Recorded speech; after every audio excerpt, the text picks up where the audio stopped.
George Santos' ex-campaign treasurer pleading guilty to a federal conspiracy charge today. Fox 8 Jody Goldberg joins us live outside the federal courthouse in Central Islip. Jody, what does this mean for Santos? Natasha and Steve, for Santos, it's still too early to tell, but some say it was bound to happen for Marks. And her attorney says she was mentally seduced, and today inside the courthouse, she owned up to it all.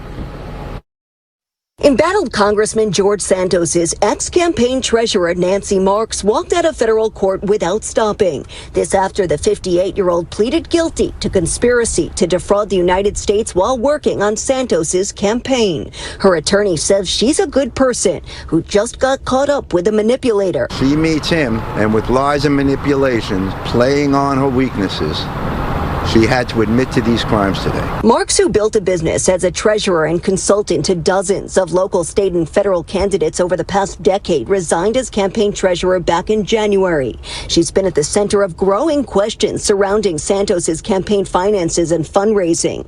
In court, she admitted to filing a list of false donors, including at least 10 family members without permission to use their names. And she made numerous false reports to inflate fundraising numbers in order to get help from the GOP party. He claimed that he was lending the campaign $500,000. He was supposed to put it into the account. When it was supposed to go in, he did not have the funds. There were excuses given. She posted it anyway. That's a crime, because she believed him. Santos, who was indicted earlier this year, pleaded not guilty to charges including money laundering and theft of public funds after he allegedly embezzled money from his campaign, ripped off political donors, and lied in his financial disclosure forms.